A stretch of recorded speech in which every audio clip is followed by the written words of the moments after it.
ਅੱਜ ਬੇਟੇ ਆਪਾਂ ਥਰਡ ਚੈਪਟਰ ਜਿਹੜਾ ਕਰ ਰਹੇ ਹਾਂ ਸਟੀਲ ਪ੍ਰੋਡਕਸ਼ਨ ਮੈਥਡਸ। ਦੋ ਮੈਥਡ ਆਪਾਂ ਕਰ ਚੁੱਕੇ ਹਾਂ। ਅੱਜ ਆਪਾਂ ਅੱਗੇ ਸਟੀਲ ਮੇਕਿੰਗ ਪ੍ਰੋਸੈਸ ਜਿਹੜੇ ਕਰ ਰਹੇ ਹਾਂ ਉਹਦੇ ਅਗਲੀਆਂ ਦੋ ਫਰਨੈਸਸ ਕਰਨ ਲੱਗੇ ਹਾਂ। Electric furnace process. Two types of electric furnaces are used. Number one is direct arc furnace, second is induction furnace. ਤੇ ਦੋ ਤਰ੍ਹਾਂ ਦੀ ਆਪਾਂ ਫਰਨੈਸ ਯੂਜ਼ ਕਰਦੇ ਹਾਂ ਸਟੀਲ ਨੂੰ ਪ੍ਰੋਡਿਊਸ ਕਰਨ ਦੇ ਲਈ ਪਿਗ ਆਇਰਨ ਤੋਂ। ਇੱਕ ਡਾਇਰੈਕਟ ਆਰਕ ਫਰਨੈਸ ਤੇ ਇੰਡਕਸ਼ਨ ਫਰਨੈਸ। ਇਹ ਆਪਣੇ ਕੋਲੇ ਡਾਇਰੈਕਟ ਆਰਕ ਫਰਨੈਸ ਹੈ। ਇਹਦੇ ਵਿੱਚ ਦੇਖੋ ਪਾਵਰ ਸਪਲਾਈ ਹੈ, ਇਹ ਇਲੈਕਟ੍ਰੋਡਸ ਨੇ, ਇਹ ਚਾਰਜਿੰਗ ਡੋਰ ਹੈ ਜਿਹਦੇ ਵਿੱਚੋਂ ਆਪਾਂ ਰਾ ਮਟੀਰੀਅਲ ਨੂੰ ਫੀਡ ਕਰਨਾ। ਇਹ ਆਪਣੇ ਕੋਲੇ ਫਰਨੈਸ ਦਾ ਬੇਸ ਹੈ, ਇਸ ਐਕਸਸ ਦੇ ਉੱਤੇ ਫਰਨੈਸ ਟਿਲਟ ਕਰਦੇ ਹਾਂ ਆਪਾਂ। ਇਹ ਸਪਾਊਟ ਹੈ, ਇਹ ਰਿਫੈਕਟਰੀ ਮਟੀਰੀਅਲ ਹੈ ਸਾਰਾ, ਬ੍ਰਿਕਸ ਦੇ ਰਿਫੈਕਟਰੀ ਬ੍ਰਿਕਸ ਨੇ ਸਾਰੀਆਂ। ਇਹ ਉਹਦੇ ਬਾਹਰਲੇ ਪਾਸੇ ਸਟੀਲ ਦਾ ਇੱਕ ਸ਼ੈਲ ਹੈ। ਇਹ ਰੂਫ ਹੈ, ਇਹ ਆਪਣੇ ਕੋਲ ਲੈਡਲ ਹੈ, ਆਪਾਂ ਕਰੂਸੀਬਲ ਕਹਿੰਦੇ ਇਹਦੇ ਵਿੱਚ ਆਪਾਂ ਇਹਨੂੰ ਟਿਲਟ ਕਰਕੇ ਇਹਦੇ ਵਿੱਚ ਪੋਰ ਕਰ ਸਕਦੇ ਹਾਂ। The furnace consists of outer shell made of steel. ਆਹ ਦੇਖੋ ਆਊਟਰ ਸ਼ੈਲ ਹੈ ਇਹਦਾ made of steel.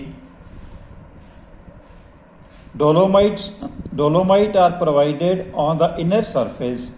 The charge consists of pig iron and steel scrap.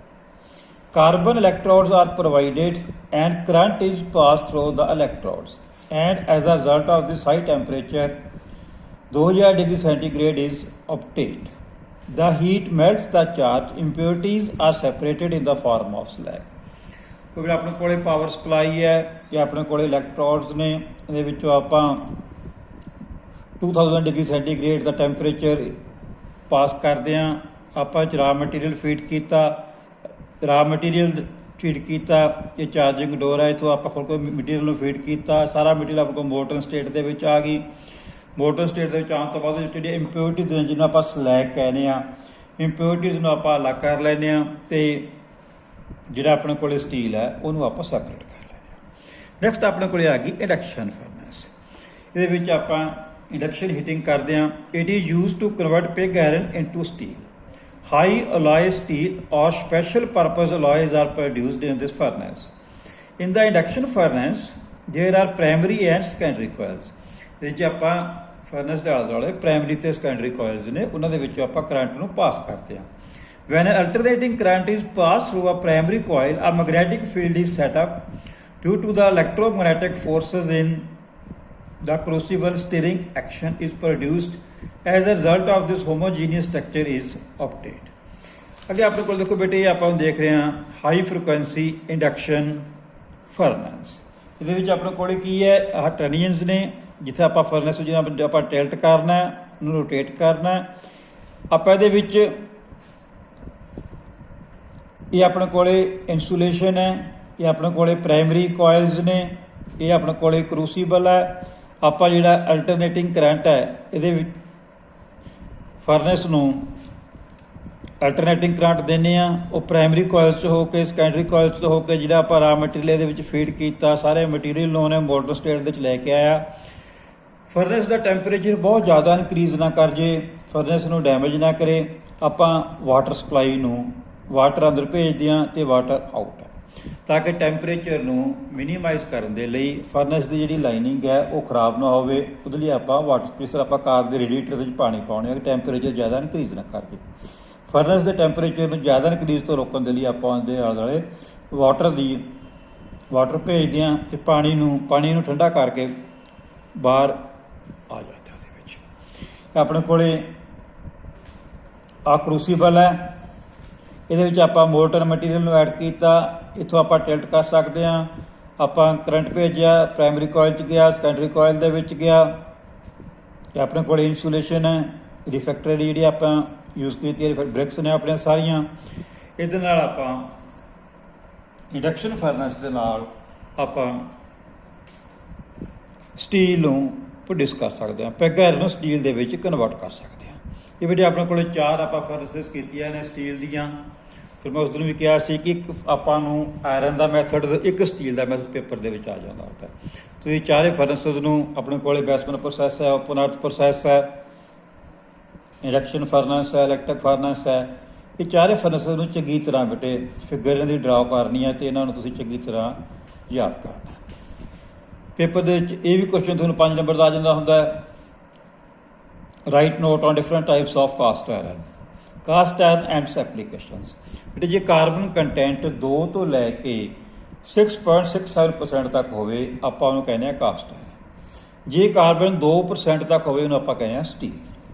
Caste iron contains carbon more than 2% to 6.67% maximum carbon content. It is refined from pig iron. ਦੇਖੋ pig iron ਨੂੰ ਹੀ ਆਪਾਂ convert ਕਰਦੇ ਹਾਂ caste iron ਦੇ ਵਿੱਚ ਕੁਪਲਾ furnace ਦੇ ਵਿੱਚ। It is cheap material following are the common types of cast iron.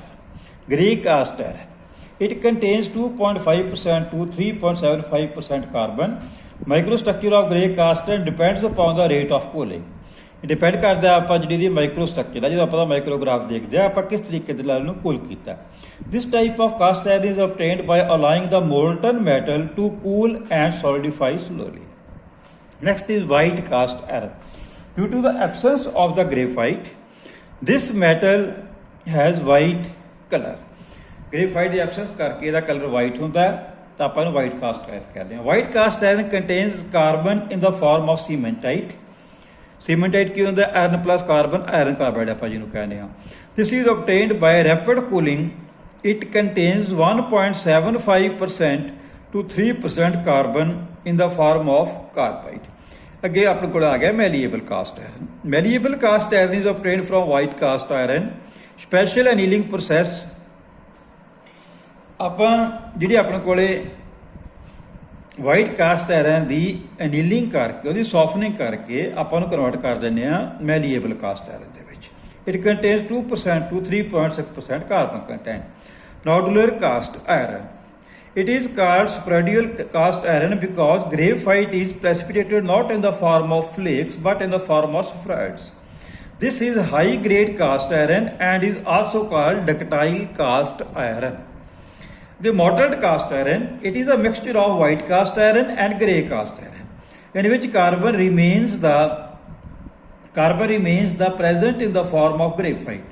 It contains 1.75% carbon. Next is alloy cast iron. The alloy cast iron is obtained by adding certain alloying elements. ਕੋਈ ਇਸ ਤਰ੍ਹਾਂ ਦੇ alloy ਦੇ ਆਪਾਂ alloying elements add ਕੀਤੇ like copper, nickel, chromium, molybdenum to increase mechanical properties of alloy cast iron. ਉਹਦੇ ਵਿੱਚ ਆਪਾਂ ਐਡੀਸ਼ਨਲ ਕੀਤੀ ਅਲੋਇੰਗ ਐਲੀਮੈਂਟਸ, ਆਪਾਂ ਕਹਿੰਦੇ ਕਿ alloy cast iron. Next is wrought iron ਜਿਹੜਾ ਆਪਾਂ ਪ੍ਰੋਡਿਊਸ ਕੀਤਾ ਸੀਗਾ ਪਰਲਿੰਗ ਫਰਨੈਸ ਦੇ ਵਿੱਚ। It is one of the purest form of iron which ranges 99.5% to 99.9% of iron. The other impurities are present only in very low proportion. Wrought iron is produced from pig iron by remitting it in a reverberatory furnace. Next is alloy steels. An alloy steel may be defined as the carbon steel to which one or more elements are added to increase properties. Alloying ਕਰਨੀ ਆਪਾਂ ਉਹਦੇ ਵਿੱਚ ਇੱਕ ਤੋਂ ਜ਼ਿਆਦਾ elements ਉਹਦੇ ਵਿੱਚ add ਕਰਨੇ। The commonly added elements are silicon, manganese,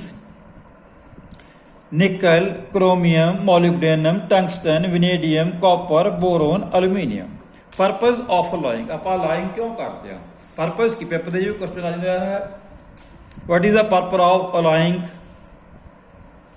Number 1, to increase tensile strength. ਜਿਹੜੇ ਆਪਣੇ ਮਟੀਰੀਅਲਸ ਨੇ ਉਹਨਾਂ ਦੀ ਟੈਂਸਾਈਲ ਸਟਰੈਂਥ ਨੂੰ ਇਨਕਰੀਜ਼ ਕਰਨ ਦੇ ਲਈ। To enhance hardness of the metal ਦੀ ਹਾਰਡਨੈਸ ਨੂੰ ਇਨਕਰੀਜ਼ ਕਰਨ ਦੇ ਲਈ। ਟੂ ਇੰਪਰੂਵ ਕਾਸਟੇਬਿਲਿਟੀ, ਜਦੋਂ ਆਪਾਂ ਕਾਸਟਿੰਗਸ ਬਣਾਉਣੇ ਆ ਉਹਦੇ ਈਜ਼ੀਲੀ ਕਾਸਟਿੰਗਸ ਬਣ ਸਕਣ। To lower the melting points ਨੂੰ ਲੋਅਰ ਕਰਨ ਦੇ ਲਈ। ਟੂ ਐਨਹਾਂਸ ਕਰੋਜ਼ਨ ਰੈਜ਼ਿਸਟੈਂਸ, ਦੇਖੋ ਮਟੀਰੀਅਲ ਨੂੰ ਕਰੋਜ਼ਨ ਜਾਂ ਐਰੋਜ਼ਨ ਨਹੀਂ ਲੱਗਣੀ ਚਾਹੀਦੀ, ਉਹਨਾਂ ਦੀਆਂ ਪ੍ਰੋਪਰਟੀਜ਼ ਨੂੰ ਇਨਕਰੀਜ਼ ਕਰਨ ਦੇ ਲਈ ਤਾਂ ਆਪਾਂ ਅਲਾਇੰਗ ਕਰਦੇ ਹਾਂ। ਪ੍ਰੋਪਰਟੀਜ਼ ਆਫ ਅਲੋਏ ਸਟੀਲ, ਜਿਹੜੀ ਆਪਣੇ ਕੋਲ ਅਲੋਏ ਸਟੀਲ ਦੀ ਇਹਦੇ ਕਿਹੜੇ ਪ੍ਰੋਪਰਟੀਜ਼ ਨੇ ਇਹਦੀਆਂ? Alloy steels have higher hardness, ਇਹਦੀ ਹਾਰਡਨੈਸ ਜ਼ਿਆਦਾ ਹੁੰਦੀ ਹੈ, ਇਹਦੀ ਸਟਰੈਂਥ ਜ਼ਿਆਦਾ ਹੁੰਦੀ ਹੈ and toughness than plain carbon steels. They possess much hire hardenability ਇਹਦੀ ਹਾਰਡਨੇਬਿਲਿਟੀ ਜ਼ਿਆਦਾ ਹੁੰਦੀ ਹੈ।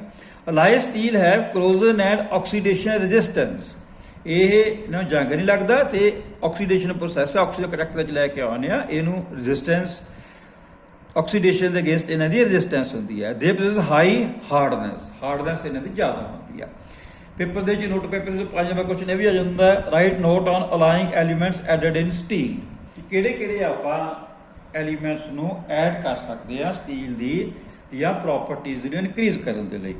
One is chromium, nickel, cobalt, vanadium, tungsten, molybdenum, silicon, manganese, sulphur, phosphorus, aluminium, titanium, copper, boron, carbon.